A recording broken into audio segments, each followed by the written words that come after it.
My buddy, when I used to train, I trained when I was like 20 to 26, and my buddy was like, "Why do you do that?" And I was like, "I don't know, just to like protect myself." He's like, "Yeah, but what's happening to you?" And I was like, "Well, you never know." And he said, "Yeah, you do." And I was like, "Yeah, you're kind of fucking right, man." Most of the time you do.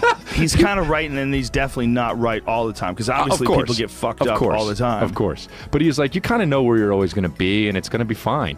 And most of the time. Most of the time. I know he's being general, obviously. You never know what's going to happen. But he's right in the sense that you put so much effort into self-defense, and it almost never comes up. Right. Like, wow, your whole life is preparing for something that never took place. And then you get to a point where if you're known for it, like nobody's going to fuck with you, so it's like, then it's definitely never going to happen. Oh, that's not true at all. No, you're right. You probably got fucking assholes that want to... Guys fuck with Chuck Liddell.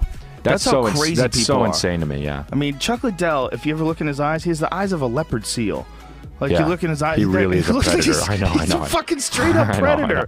Like, anybody who talks shit, and he, by the way, super nice guy. Yeah. Like, don't get me wrong. If you met him on the street, he's the nicest guy. He's super friendly. I saw his thing with, on, like, Undisputed or whatever the hell that show's called with, yeah, he seemed like a nice guy anyway. Dude, I was at a club with Chuck Liddell way back in the day when Chuck was the UFC light heavyweight champ. Yeah. And some guy had said something to one of his friends, and it was like some douche moment. Who knows what was going on? Right. Just a bunch of silly people. Yeah.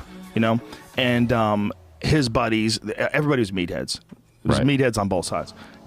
This guy came over and said something, and Chuck Liddell stood up, turned around, and looked at him, and this guy looked like he saw a fucking ghost. He looked into Chuck's eyes. It was like there's a type of dude that you don't start fights with, right? Yeah. But meanwhile, still people fuck with him. Yeah. To this day, people fuck with that guy. I guess it's kind of the equivalent as somebody going up to a comedian thinking that they're funny and doing a joke. Some people are just clueless. Yeah. They will walk up to the scariest motherfucker on the face of the planet and start shit with him. I ain't afraid of you, bitch. There's got to be guys who do that to Alistair Overeem or Brock Lesnar. People are retarded, That's so weird. All you got to do is shake one of these guys' hands and you're like, oh you're a tree. Yeah. Unbelievable, dude. I mean, you shake Tate Fletcher's hand, you're like, oh, you're you're cattle. Do you know what I mean? He's a small moose. I mean, even you, dude. I honestly, one of the times we've said hi, I shit you not, and I'm not blowing smoke. We said hi. We did one of these and one of those fucking side hugs. My jaw hit your fucking shoulder, and for 2 days, I was like, I think it's okay. Dude, you gotta get out more. You gotta chew gum. It's good for your jaw. Get that bazooka. But like it just hit the wrong way. It was, you know what I mean? It was like jaws are weak, man. Jaws are a stupid design. It's the unfair part of the human body, besides dick and balls. Yeah. Have you ever been dropped? You ever been punched and dropped? In the balls? No, in the chin. Oh no. It's the weirdest thing, man. I've been rocked before, but I got dropped once in a kickboxing fight, and my legs just gave out. Weird. Like it's never happened like that before, where it's like a switch shut off. I was totally conscious. I could see the guy. It clipped my chin, and my legs just stopped working. So they just went out from under me. And see, I feel like if I got hit in the jaw with a foot, my jaw would just break. Yeah, this was a punch. I got hit with a left hook. Okay. And I just dropped. But it was weirder than any time I've ever dropped before. It was everything shut off. But my brain didn't. But my legs just stopped working. And so did you remember it? Totally. I never went unconscious. I was totally conscious. My body, like, once he clipped me, my body just wasn't working anymore. It was like, dude, we're not working right now. Like, no, we gotta take a break. I tried to get up. My legs were rubber, and I got up to my feet, and I covered up, and he hit me with like a couple of uppercuts and dropped me again.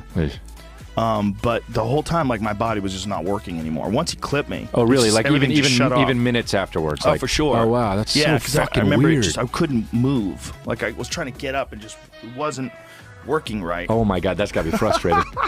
Well, if you get hit really hard there, then the whole thing just shuts off. Yeah. It's such a stupid design.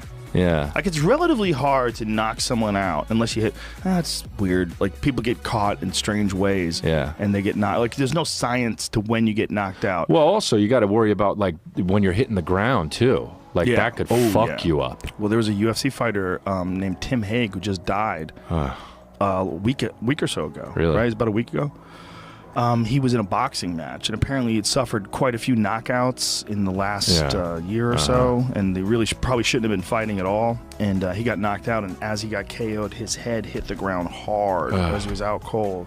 He bounced off the canvas of the boxing ring, and it sounded horrible. horrible. But it was even though it was canvas. I mean, that's hard, but still. I think it's canvas over wood, though. I mean, they only have like thin, like in a UFC bout, you got a good fairly thick canvas because there's so many takedowns and body slams and stuff like that. There's a little bit of give to that floor.